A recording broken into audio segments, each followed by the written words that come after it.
The request was delivered with a smile that didn't reach her eyes, a sterile professional courtesy that felt colder than the recycled air in the first-class cabin. "Ma'am, we have a couple who would like to sit together. We were wondering if you'd be willing to move to a seat in the main cabin." Evelyn Thorne, a 72-year-old woman with eyes that held the wisdom of 1,000 library books, looked from the flight attendant to the expectant white couple standing in the aisle. Her ticket, a birthday gift from her son, clearly read Seat 2A. She knew this wasn't about seating arrangements. It was a silent, venomous judgment. And as she was pressured out of the seat she was entitled to, she sent a simple text to her son. A man who didn't just run a company. He owned the very technology that powered the airline's entire operation. That single text would not just change her flight. It would bring an entire crew's career to a fiery, screeching halt before the plane ever left the ground. The polished floors of Los Angeles International Airport gleamed under the morning sun, reflecting the anxious energy of 1,000 different journeys. For Evelyn Thorne, it was a journey of pure joy. Her son, Marcus Thorne, the boy she had raised in a small 2-bedroom apartment in Inglewood, was receiving the prestigious Innovator of the Decade award. At 72, her steps weren't as quick as they once were, but today they were light-buoyed by a pride that was almost effervescent. Marcus, CEO of the tech behemoth Nexus Innovations, had insisted on first class. "No arguments, Mom," he had said over the phone, his deep voice warm and firm. "You raised me on your teacher's salary working 2 jobs. For one day, I want you to be treated like the queen you are." The ticket felt like a medal in her hand. Ascend Air Flight 787 to New York. Seat 2A. A window seat. She loved window seats. They offered a god's-eye view of the world, a perspective that always made her feel both small and infinite. Boarding was a breeze. The gate agent scanned her ticket, smiled genuinely, and said, "Enjoy your flight, Mrs. Thorne." The first-class cabin was an oasis of calm, plush leather seats, hushed tones, and the subtle scent of lavender and possibility. She found 2A easily a spacious pod, with its own screen, a neatly folded blanket, and a small bottle of water waiting. She settled in the leather, sighing softly around her, and pulled out a well-worn copy of James Baldwin's Go Tell It on the Mountain. For a moment, everything was perfect. The disruption began as the last of the first-class passengers boarded. A couple, probably in their late 40s, stopped in the aisle next to her. The woman, Bethany Sterling, had a severe blonde bob and a tennis bracelet that caught the light. The man, Robert, was softer around the edges, with a perpetually apologetic slump to his shoulders. They conferred in loud whispers with a flight attendant, a woman with a name tag that read Brenda. Brenda Jenkins was the kind of person who wielded her uniform like a suit of armor and her rule book like a weapon. She approached Evelyn with a practiced saccharine smile. "Ma'am," she began, her voice a little too loud, drawing the attention of the other passengers. "I'm Brenda, your flight attendant today. We have Mr. and Mrs. Sterling here in seats 2B and 4D. They were hoping to sit together for their anniversary." Evelyn offered a polite grandmotherly smile. "Oh, how lovely. Happy anniversary." She assumed Brenda was simply making conversation. Brenda's smile tightened. "Thank you. They were wondering, and we at Ascend Air always try to accommodate, if you would be willing to switch your seat for 4D so they can be together." Evelyn's smile faded. She glanced at 4D. It was a middle seat 2 rows back next to the galley. It was objectively, unequivocally, a worse seat. She looked at her boarding pass, then back at Brenda. "Oh, I'm sorry, but my son bought this specific seat for me. I'd really prefer to stay here, if it's all the same." Bethany Sterling let out an audible, impatient sigh. "It's just a seat," she said, not to Evelyn, but to the air around her. "Some people are just so inflexible." Brenda ignored the comment, but her posture shifted, becoming more rigid. "Ma'am, it would be a great help to us. It's our policy to try and keep families together." "But we're not a family," Evelyn stated calmly, her voice steady despite the tremor of indignation she felt. "We're strangers. I paid for this seat, or rather, my son did." The mention of payment seemed to flip a switch in Brenda. Her professional veneer cracked. "Ma'am, we do have the right to reseat passengers for operational needs." "Is this an operational need?" Evelyn asked her years as a teacher kicking in, or a preferential request from another passenger. The question, direct and logical, hung in the air. Robert Sterling shuffled his feet, looking uncomfortable. His wife, however, stepped forward. "Look," she said, her voice dripping with condescension as she looked Evelyn up and down, taking in her simple dress and comfortable shoes. "We'll be happy to buy you a drink voucher. It's just that this section, well, we fly it all the time. It would be easier for everyone if you just moved." The unspoken words were deafening. "This section isn't for you. You don't belong here." It was the same subtle, corrosive prejudice she had faced her entire life, a dismissal disguised as a request. Evelyn felt a flash of anger, hot and sharp, but she smothered it with a lifetime of practiced grace. "A drink voucher will not be necessary, and I will not be moving." She turned her gaze to the window, a clear signal that the conversation was over. But Brenda and Bethany were not to be deterred. Brenda leaned in closer, her voice dropping to a conspiratorial whisper that was somehow more insulting than her previous volume. "Ma'am, please don't make this difficult. I don't want to have to get my purser involved." "Perhaps you should," Evelyn replied, her voice dangerously quiet. "Because I'm sure he'd be interested to know why you're trying to bully a paying passenger out of her assigned seat." That was it. The challenge had been issued. Brenda's face flushed. "Fine," she snapped. She strode toward the front of the cabin and returned moments later with Gary Bishop, the flight purser. Gary was a man who looked like he had been poured into his uniform. He had an air of self-importance that immediately set Evelyn on edge. He didn't ask for her side of the story. He didn't even make eye contact. He addressed the situation as if she were a piece of luggage that had been misplaced. "Ma'am?" Gary began, his tone final. "We are in the final stages of boarding, and we need to resolve this. We have a couple who needs to sit together. You are in a window seat, they are in an aisle, and a middle seat further back. The simplest solution is for you to swap with 4D. Now, are you going to move, or am I going to have to call the captain and have you removed from the flight for non-compliance?" The threat was stark naked and utterly humiliating. Removed from the flight. Her Evelyn Thorne, a retired school teacher on her way to see her son receive an award. The other passengers were now openly staring, some with sympathy, others with annoyance, wanting the drama to end so they could take off. The Sterlings stood there, Bethany looking triumphant, Robert looking at the floor. Tears pricked at the back of Evelyn's eyes, but she refused to let them fall. She would not give them the satisfaction. With a dignity they could never comprehend, she slowly gathered her book and her handbag. "There's no need for threats," she said, her voice trembling only slightly.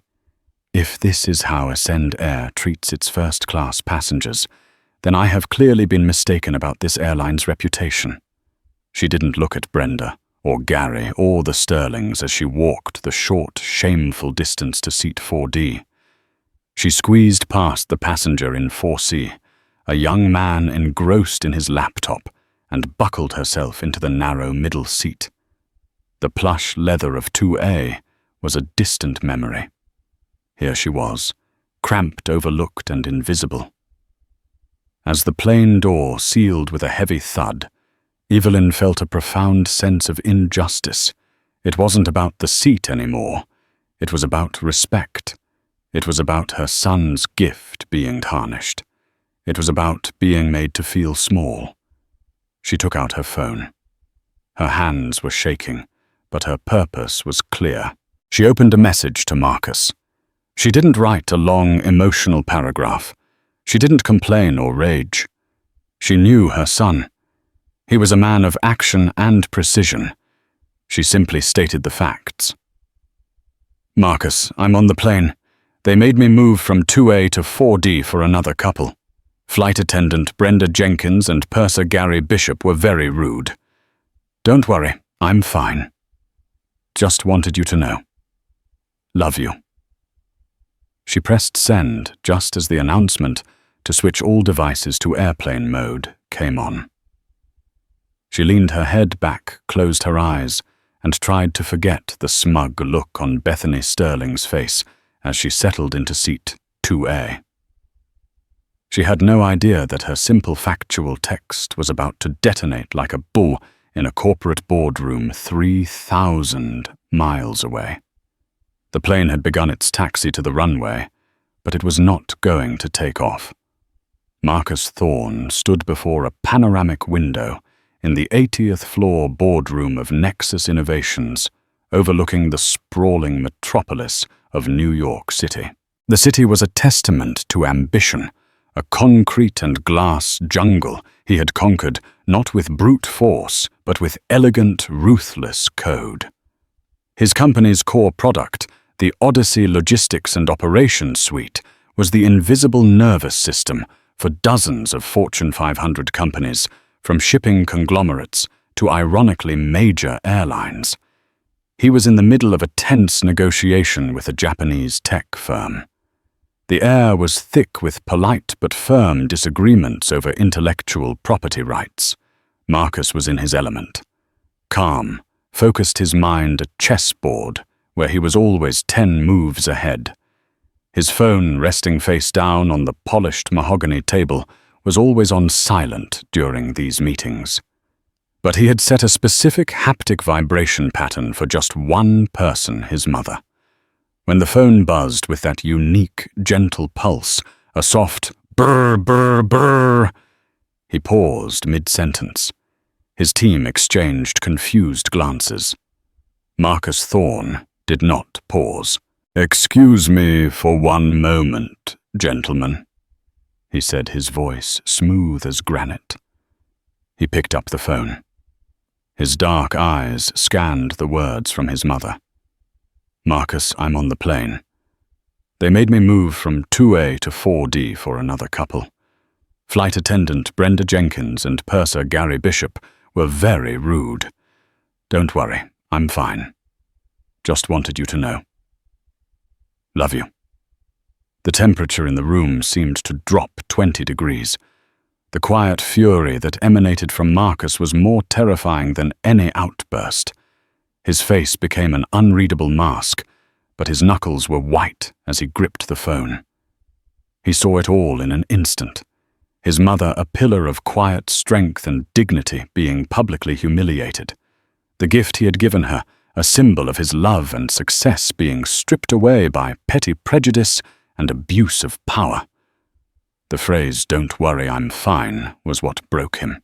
It was the classic refrain of a black woman enduring disrespect, trying to shield her child from the ugliness of the world, even when that child was a 42-year-old titan of industry. He turned to his CFO, a sharp man named David Chen. "David, handle the rest of this meeting. Offer them the standard licensing terms, non-exclusive. Not a penny more. I have to make a call." Without waiting for a reply, he walked into his private office, the door closing with a heavy, soundproof click. He didn't pace. He didn't yell. He sat in his leather chair, pulled up a contact on his phone, and typed a single, chillingly simple text message. The recipient was Thomas Fletcher, the CEO of Ascend Air. Marcus knew him well. Nexus Innovations had just closed a 9-figure deal to overhaul Ascend's entire booking and operations system. The Odyssey suite was currently being integrated into every facet of their airline. Marcus Thorne wasn't just a vendor. He was the architect of Ascend Air's future.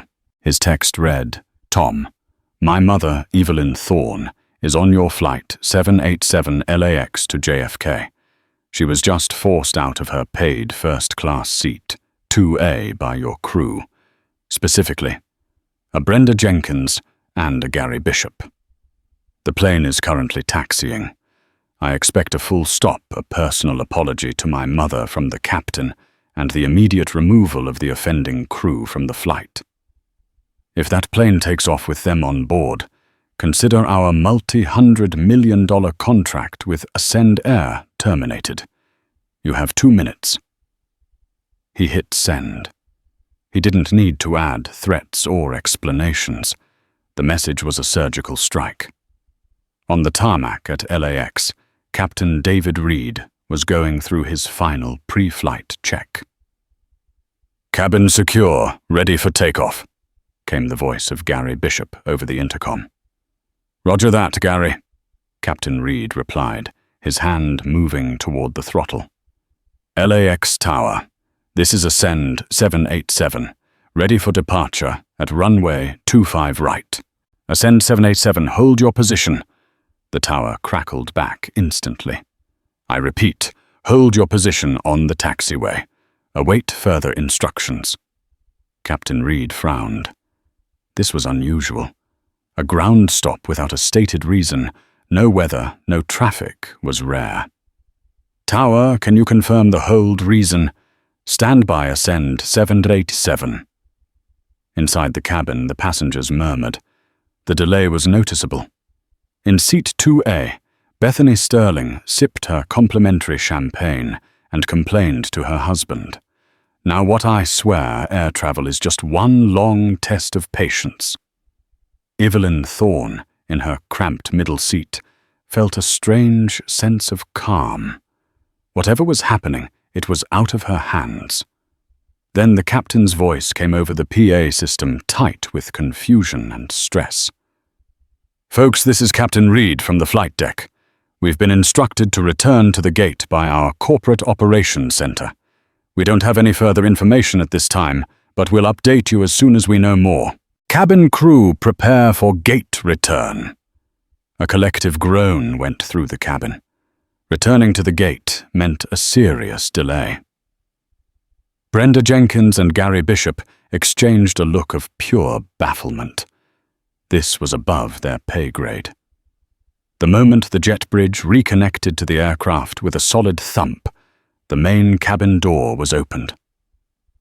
Standing there were not TSA agents or police, but 3 figures in sharp business suits.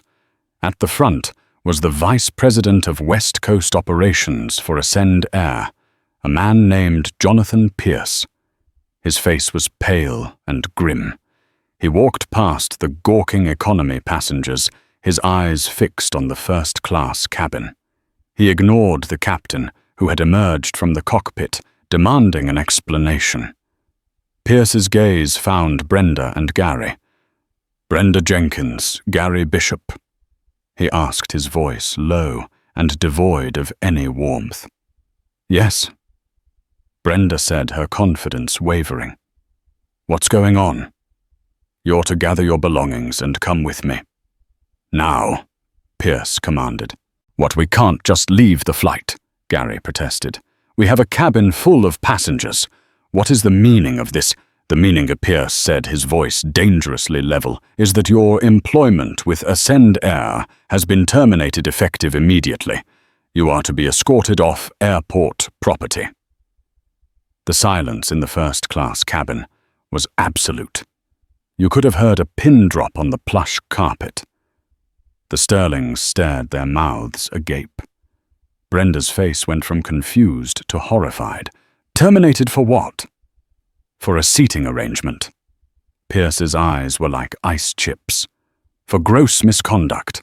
For a catastrophic failure in customer service that is currently jeopardizing a 9-figure contract vital to the future of this entire airline. Now move. As they were unceremoniously marched off the plane, a second executive, a woman, approached Captain David Reed. Captain, you're being temporarily relieved of duty pending a full investigation. Your co-pilot will take command. We have a new crew on standby. The captain was stunned into silence. In 25 years of flying, he had never seen anything like it. The final executive, a kindly-looking woman with a warm smile, made her way down the aisle. She stopped at seat 4D, her eyes finding Evelyn Thorne. She knelt, bringing herself to eye level, a gesture of profound respect. Mrs. Thorne, she asked softly. My name is Maria Sanchez. I'm the head of passenger experience for Ascend Air. On behalf of our entire company, from our CEO, Thomas Fletcher, down, I want to offer our deepest, most sincere apologies for the absolutely unacceptable way you were treated today. Evelyn was speechless. The young man next to her had taken off his headphones, his eyes wide. We have your original seat 2A waiting for you, Maria continued. We understand if you'd prefer not to continue this flight. We can arrange a private jet for you if you wish. Anything you need, it's yours. She gestured toward 2A. Bethany and Robert Sterling looked like they had seen a ghost. They suddenly seemed to understand that the elderly black woman they had dismissed was connected to a power they couldn't possibly imagine. They started gathering their things, practically tripping over themselves to vacate the seat. Evelyn, with slow, deliberate movements, unbuckled herself. She looked at Maria, the chaos, the fired crew, the gaping passengers. She finally found her voice. A private jet won't be necessary, she said, her tone gentle but firm. I just want my seat. As she walked back to 2A, the aisle parted for her like the Red Sea. She settled back into the soft leather, the injustice erased, but the memory of it seared into her mind. The flight would eventually take off with a new crew, a new captain, and a profound lesson learned. But for Brenda Jenkins, Gary Bishop, and Captain Reed, the story was far from over. Their fall from grace had just begun, and a public battle was about to erupt. The termination was swift and brutal, but the fallout was a slow, agonizing burn. Within 24 hours, the story, leaked by a disgruntled gate agent, hit the internet. The initial headlines were sensational and skewed, lacking the full context. Power-tripping CEO gets flight crew fired over seat for mom, screamed a popular tabloid blog. Ascend Air caves to billionaire's tantrum, read another. Brenda Jenkins, Gary Bishop, and Captain David Reed, stripped of their jobs and dignity, were not going to go quietly into the night.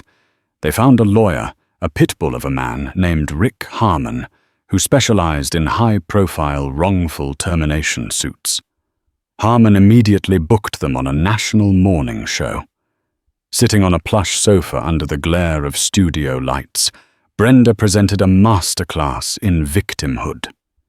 She dabbed at her eyes with a tissue, her voice thick with emotion. It was a simple misunderstanding, she sobbed to the sympathetic host. We were just trying to help an older couple celebrate their anniversary. The other passenger, Mrs. Thorne, seemed a bit confused. We were trying to explain the situation gently, and she became very agitated. We never raised our voices. We never threatened her. Gary Bishop, looking somber in a crisp suit, nodded in agreement. Our priority is always passenger safety and comfort. Things got tense, as they sometimes do. but it was a routine operational matter. To be fired on the spot in front of our passengers, it was the most humiliating experience of my life. After 20 years of loyal service, Captain Reed played the role of the blind-sided professional. I wasn't even involved in the initial dispute. I backed my crew as any captain would. The next thing I know, I'm being relieved of command based on a text message from someone who wasn't even on the plane.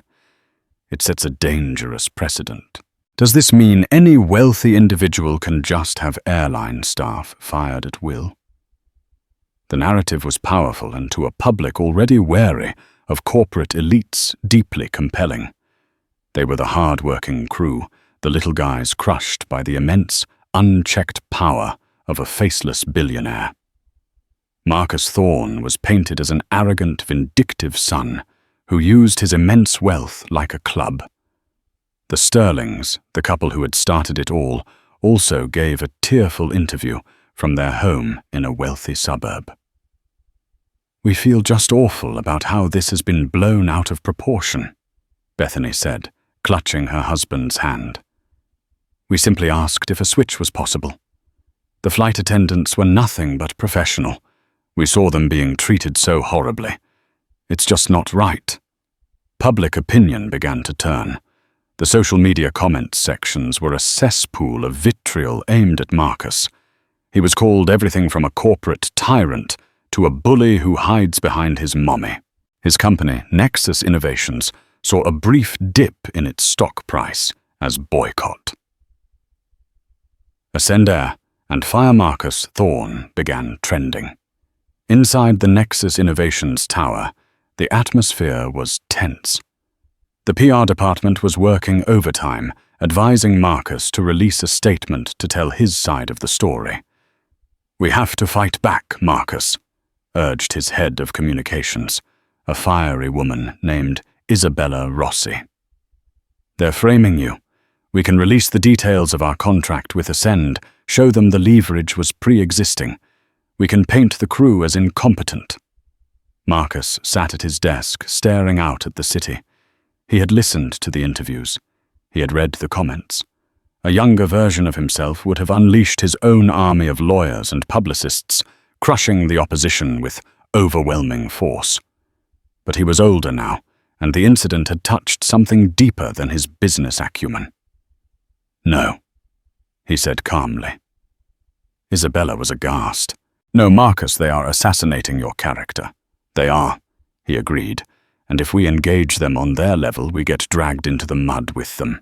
It becomes a he said, she said battle of a billionaire versus a flight attendant. Who do you think the public will root for?" "So we do nothing?" she asked, incredulous. "We do nothing publicly," Marcus corrected her. "We let them talk. We let them build their narrative. We let them get comfortable in their lies." He swiveled his chair to face her. "Rick Harmon is a loud mouth, but he's not stupid. He's going to file a massive lawsuit. He'll subpoena our internal communications. He'll demand depositions. He thinks he's going to find evidence of a conspiracy of a corporate strongman throwing a tantrum." "And what will he find?" Isabella asked. A small, grim smile touched Marcus's lips. "He'll find one text message, a message that states the facts of what my mother told me.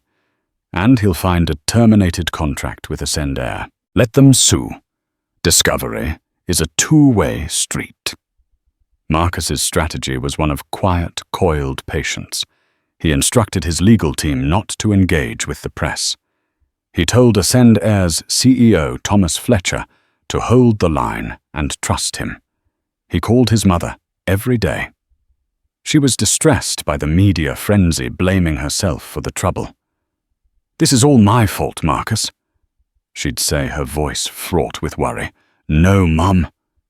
He would reply, his voice gentle but unshakable. "This is not your fault. You did nothing wrong. You just told the truth. Now let's let everyone else show us who they really are." The lawsuit came just as Marcus predicted. A $50 million claim against both Marcus Thorne personally and ascend air for wrongful termination, defamation, and emotional distress, Rick Harmon held a press conference on the courthouse steps, decrying corporate vigilantism and the arrogance of the 1%. Brenda Jenkins, Gary Bishop, and Captain Reed stood behind him looking like martyrs. They were gaining sympathy and support. A GoFundMe set up for their legal fees raised over $200,000. They were celebrated as heroes who dared to stand up to a titan. In their confidence, they grew reckless. Brenda gave another interview, adding new embellishments to her story. Mrs. Thorne used foul language, she claimed. She threw her boarding pass at me. It was a very hostile situation. I was actually afraid. The lie was a small one, but it was a crucial mistake. Because while Brenda Gary and Rick Harmon were busy building their case in the court of public opinion, Marcus's team was quietly working in the background. And they were about to get a piece of evidence that would not just dismantle the lawsuit, but obliterate the reputations of everyone involved. The firestorm was about to be hit by a truth bomb. Leo Martinez was a law student at UCLA, buried under a mountain of debt and a crushing course load. He was flying to New York to interview for a summer internship at a prestigious human rights firm, an opportunity that could define his entire career. He was decidedly not a first-class kind of guy. He was booked in seat 18B, but a last-minute aircraft change and a sympathetic gate agent had resulted in a miraculous, once-in-a-lifetime upgrade. He found himself in 4C, the aisle seat next to the middle seat that would soon become the center of a media firestorm. When the confrontation began, Leo did what his generation did. Instinctively, he kept his head down and observed. He had his laptop open on the tray table, pretending to work, but his attention was fully on the drama unfolding a few feet away. He saw the whole thing, the quiet dignity of the elderly black woman Evelyn Thorne, the sneering entitlement of the Sterling couple, the escalating aggression of the flight attendant Brenda, and the dismissive arrogance of the purser Gary. He heard every word. He heard Bethany Sterling's condescending offer of a drink voucher. He heard Evelyn's calm, logical refutations. He heard Gary Bishop's ultimatum, "Move or be removed from the flight." Leo was outraged. As a young Latino man who had experienced his own share of microaggressions and prejudice, he recognized the dynamic instantly. It was a classic case of power abuse, tinged with unmistakable racial and class bias. Feeling a surge of indignation, he discreetly angled his laptop. The webcam was on. He wasn't trying to be a vigilante. His first instinct was simply to document, to create a record. He hit the record button on his screen capture software, positioning the laptop so it caught the entire interaction in the reflection of the polished cabin wall opposite him. It wasn't a perfect shot, but it captured the scene, and more importantly, it captured the audio with crystal clarity. He recorded Evelyn's forced walk of shame to the seat beside him. He recorded the triumphant looks on the faces of the crew and the Sterlings. He stopped recording when the plane began to pull back from the gate. He saved the file to a folder named Evidence, a habit from his mock trial classes, and thought that would be the end of it. Then came the stunning reversal, the return to the gate, the arrival of the corporate executives, the shocking public firing of the crew. Leo watched mesmerized as the woman he now knew to be Evelyn Thorne was apologized to profusely and escorted back to her rightful seat. He didn't know who she was or who her powerful son was, but he felt a sense of vindicated justice. In the days that followed, Leo watched the story explode in the media. He saw Brenda Jenkins on television, crying crocodile tears and spinning a tale of a confused and agitated passenger. He saw the news reports painting Marcus Thorne as a villain. He read the comments calling for boycotts. And with every lie he heard, his anger grew. They weren't just misremembering the events. They were consciously and maliciously inverting reality. They were turning the victim into the aggressor and the aggressors into the victims. His internal conflict was immense. Releasing the video would make him the center of a story he never wanted to be a part of. It could jeopardize his internship interview. The firm might see him as a troublemaker. The powerful people on both sides could make his life difficult. He was just a student. It was safer to stay quiet to protect his future. He tried to forget it. He focused on his interview prep. But the lie gnawed at him. He had been raised by his grandfather, a man who always said, "Silence in the face of a lie makes you a partner to it." The breaking point came when he saw the interview where Brenda Jenkins claimed Evelyn Thorne had used foul language and thrown her boarding pass. It was such a blatant, vicious lie. He thought of his own abuela, a woman of similar age and grace, and imagined her being subjected to such disrespect and then slandered on national television. That was it. The risk no longer mattered. His grandfather's words echoed in his head. His potential career in human rights would be a sham if he didn't stand up for what was right when it was right in front of him. He didn't leak the video to the press. That would just add to the media circus. He had to be smarter. He was a law student after all. He did some research and found the name of the law firm representing Marcus Thorne and Ascend Heir, a top-tier New York firm, Cromwell and Swain. He found the name of the lead partner on the case, a legendary litigator named Benjamin Carter. Leo composed a carefully worded email. Subject evidence regarding Ascend Air Flight 787. Incident. Dear Mr. Carter, my name is Leo Martinez. I am a student at UCLA School of Law. I was a passenger on Ascend Air Flight 787 on the day of the incident involving Mrs. Evelyn Thorne and members of the flight crew. I was seated in 4C directly next to Mrs. Thorne after she was forced to move. I am writing to you because the public narrative being presented by the terminated crew members is a complete fabrication of the events that transpired. I witnessed the entire exchange firsthand. Mrs. Thorne was calm, polite, and dignified throughout. The crew specifically, Ms. Jenkins and Mr. Bishop, were aggressive, condescending, and unprofessional. I have in my possession a video and audio recording of the majority of the incident captured via my laptop's webcam. The recording clearly refutes the claims made by Ms. Jenkins and her colleagues. I am not seeking compensation or publicity. In fact, I would prefer to remain anonymous if possible. My only goal is to see that the truth prevails. I believe this evidence will be invaluable to your case. Sincerely, Leo Martinez. He attached a short 30-second watermarked clip of the audio where Gary Bishop delivered his ultimatum, just enough to prove the file was real. He took a deep breath, his heart pounding, and clicked send. Less than 10 minutes later, his phone rang. The caller ID was a New York number. "Is this Leo Martinez?" a deep, authoritative voice asked. "Yes," Leo managed to say. "Mr. Martinez, this is Benjamin Carter. I just received your email. Please don't go anywhere. I'm booking you the first available flight to New York.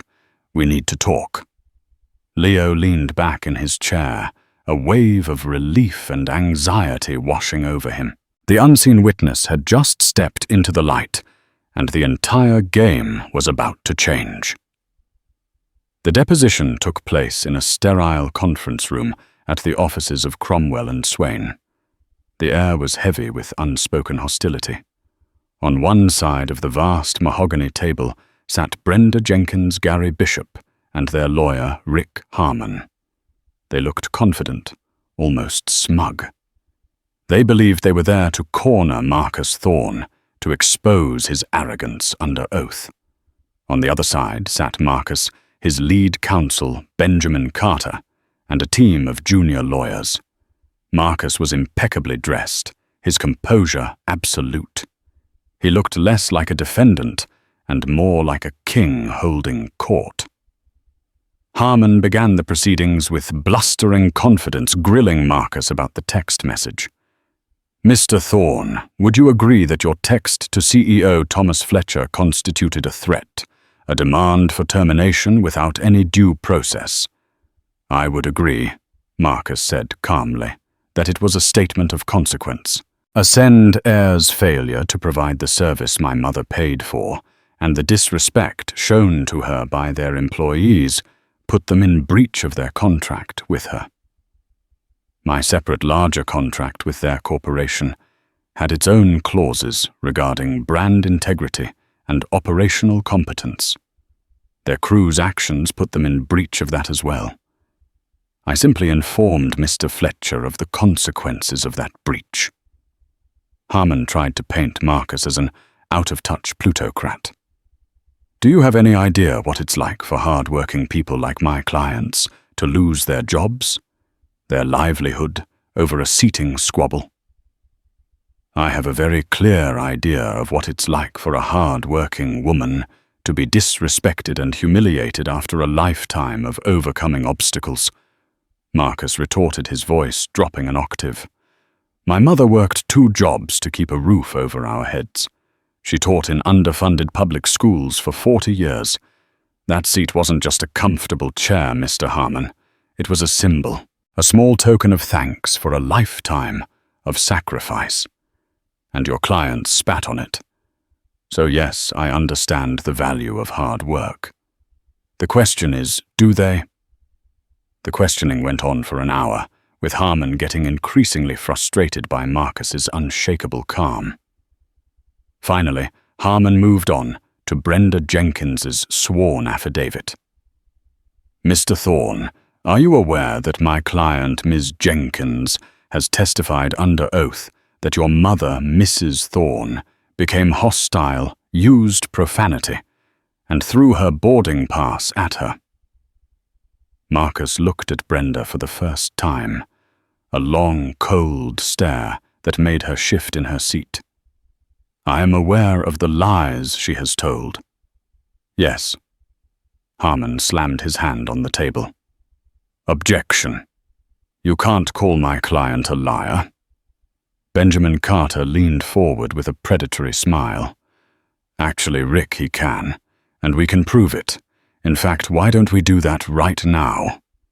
He nodded to a junior associate who dimmed the lights and turned on a large monitor at the end of the room. "Before we continue," Carter announced to the room, "we would like to enter a new piece of evidence into discovery. We'll call it Exhibit A." On the screen, a video file appeared. The angle was from the side, a little grainy, reflected off a cabin wall, but the subjects were unmistakable. There was Evelyn Thorne sitting calmly. There were the Sterlings. There was Brenda. The audio was pristine. The room watched in stunned silence as the entire incident played out exactly as it happened. They heard Brenda's saccharine request. They heard Evelyn's polite refusal. They heard Bethany Sterling's snide remarks. They heard every word of Brenda's escalating threats, culminating in Gary Bishop's final damning ultimatum. "Am I going to have to call the captain and have you removed from the flight for non-compliance?" The video continued, showing Evelyn's dignified but pained acceptance, her slow walk to the other seat. There was no shouting, no profanity, no thrown boarding pass. There was only the quiet, ugly truth. When the video ended, the silence in the room was a physical presence. Rick Harmon's face was ashen. Gary Bishop was staring at the table as if hoping it would swallow him. Brenda Jenkins was ghostly white, her mouth slightly open in disbelief. She looked at Marcus, and for the first time she saw not a corporate suit, but the protective son, whose fury she had so foolishly underestimated. Benjamin Carter let the silence hang for a moment, before speaking his voice like the closing of a tomb. "Ms. Jenkins," he began, "you are on record under oath, stating that Mrs. Thorne was hostile and used profanity. This video proves that was perjury. Mr. Bishop, you threatened a 72-year-old woman with removal from a flight for refusing to give up a seat she paid for. Mr. Harmon, your entire $50 million lawsuit is based on a foundation of provable lies. I would strongly advise you to withdraw it immediately before my client decides to file a countersuit for defamation, and I forward this recording to the district attorney's office with a recommendation for perjury charges." Rick Harmon, defeated, could only nod. The lawsuit was dead, but the reckoning was not over. The collapse of their case was only the beginning. Brenda Jenkins and Gary Bishop. Withdrawing the suit did not save them. Ascendair's legal team, now armed with the video, forwarded it to the FAA, citing it as a clear violation of crew conduct regulations and a potential safety issue. Both had their flight attendant certifications suspended indefinitely. Blacklisted by every major airline, they were unemployable in the industry they had built their lives in. The GoFundMe was frozen, and the funds returned to donors amidst a wave of public outrage at their deception. Brenda ended up working as a cashier at a discount department store. The smug superiority she once wielded, now replaced by the forced, weary smile of retail service. Captain David Reed. While he wasn't part of the initial confrontation, the investigation revealed he had failed to follow protocol. He never spoke to the passenger. He simply took his purser's word and authorized the threat of removal. This dereliction of his ultimate responsibility as commander of the aircraft was deemed a fireable offense. He lost his prestigious captain's chair and was forced into early retirement, his 25-year career ending in disgrace. Bethany and Robert Sterling. The video, which was eventually leaked to the press by an intern at the law firm, went viral. The public, now knowing the truth, turned on them with a vengeance. Bethany's condescending tone and entitled attitude made her an internet villain overnight. She was a prominent socialite in her community, heading several charity boards. She was asked to resign from all of them. Robert's boutique investment firm lost several major clients who didn't want to be associated with the scandal. Their social standing evaporated, and they became pariahs in the very circles they so desperately valued. Leo Martinez. Marcus Thorne personally reached out to Leo. He not only funded the remainder of Leo's law school education, but also through his foundation endowed a new human rights fellowship at UCLA in his name. Leo received a personal job offer from Benjamin Carter to intern at Cromwell & Swain, his dream firm. By simply choosing to do the right thing, his future was secured. The consequences were not loud or explosive. They were quiet, systemic, and absolute. Each person faced a downfall that was a direct reflection of their own character flaws. The crew's abuse of power led to the loss of their authority. The Sterling's social snobbery led to their social ruin. It was a perfect, crushing reversal of fortune, born not of magic, but of the simple, undeniable weight of the truth. 3 months later, the autumn sun cast long, gentle shadows across Evelyn Thorne's immaculate garden in Inglewood. The roses, her pride and joy, were in their final defiant bloom before the coming winter. The manicured chaos of the New York media seemed a world away, replaced by the scent of damp earth and the buzz of honeybees. Marcus sat on the familiar wicker chair on his mother's patio, a mug of her famous sweet tea, sweating in his hand. He had flown in not for an awards ceremony or a board meeting, but simply to be with her. The silence between them was comfortable, filled with the unspoken understanding that had defined their relationship for 42 years. It was Evelyn who broke it, her gaze fixed on a particularly vibrant crimson rose. "I saw her, you know," she said softly. Marcus looked at her, his brow furrowed. "Saw who, Mum?" "The flight attendant. Brenda." She clarified her voice, free of malice, filled instead with a kind of weary sorrow. "She was on the local news. They did a 'Where Are They Now' piece. She's working at a superstore over in Hawthorne. She looked tired, smaller." Marcus remained silent, watching his mother's face. "I don't feel good about it, Marcus," she confessed, finally turning to look at him. "I never wanted people to lose their livelihoods. A man's entire career as a pilot gone.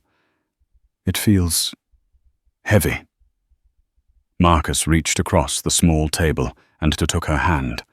It was a hand that had graded thousands of papers, patched up his scraped knees, and held him tight through every storm. "I know, Mum. You have more grace in your little finger than they had in their entire beings. But this was never about punishing them." "What was it about, then?" she asked, her eyes searching his. "It was about accountability," he said, his voice firm but gentle. "It was about ensuring that a line was drawn so clearly that no one could ever mistake it again. What they did to you, they've done in smaller ways to countless others. People without a son who could make a phone call. People who just had to swallow the humiliation and shrink into their seats. If there had been no consequences, it would have been a silent approval of their actions. It would have told them and everyone else who saw it that it's okay to treat people that way. Sometimes, to protect the garden, you have to pull the weeds out by the root." He paused, letting the metaphor settle. "But you're right. Tearing something down isn't enough. You have to build something better in its place." He smiled, a genuine warm smile that reached his eyes. "Which is why I wanted to tell you something in person." He explained that for the past 2 months, his foundation in a surprising partnership with a deeply humbled Ascend heir had been developing a new program. It wasn't another stale PowerPoint presentation on diversity. It was an immersive scenario-based training module using virtual reality, designed to put corporate employees, from flight attendants to executives, directly into the shoes of customers from different backgrounds. It was designed to teach empathy by forcing them to experience in a visceral way the sting of implicit bias. The pilot program is launching next month with 6 major airlines and 3 hotel chains, Marcus said. Ascend's CEO wants it to become the new industry standard. They're calling it the Evelyn Thorne Dignity Initiative. Tears welled in Evelyn's eyes, but this time they were not tears of humiliation or anger. They were tears of profound pride. Her name would now be associated not with a moment of scorn, but with a movement of understanding. It was a greater honor than any first-class seat. "Oh, Marcus," she whispered, her voice thick with emotion. On the table next to her elbow was a letter, the stationery crisp and bearing the logo of a prestigious New York law firm. It was from Leo Martinez. He had written to them after his first month as an intern at Cromwell and Swain. He didn't just thank them for the opportunity. He told them that the incident on Flight 787 had solidified his resolve.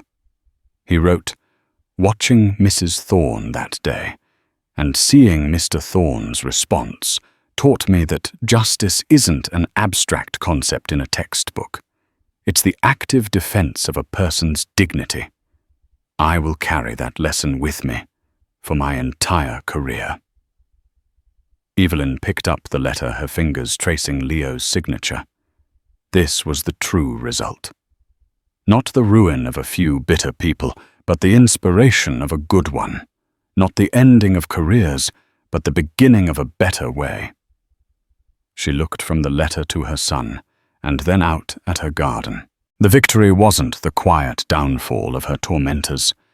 It was here, in the quiet sunlight, in the legacy of respect they were building together, planting seeds of dignity that would bloom long after they were gone. In the end, this wasn't just a story about a seat on an airplane. It was a story about dignity, respect, and the quiet power that resides in truth. Marcus Thorne didn't need to shout to be heard. His mother Evelyn didn't need to cause a scene to have value. Their power wasn't in wealth or status, but in their integrity. The story serves as a potent reminder that our actions, especially those taken when we believe no one is watching, have consequences. The flight crew and the entitled couple thought they were dealing with a nameless, powerless woman. They were wrong. They learned that disrespect, no matter how subtle, can create ripples that grow into tidal waves, washing away careers and reputations in their wake. It demonstrates that true accountability isn't always about loud public revenge. Sometimes it's about the quiet, inevitable collapse of a world built on lies. What do you think? Was the response justified, or was it an overreach of power? Let me know your thoughts in the comments below. We read every single one. If this story resonated with you, please hit that like button, share it with someone who needs to hear it, and make sure you subscribe and turn on notifications so you don't miss our next video. We delve into stories like this every week, stories that expose the truth and make you think. Thanks for listening.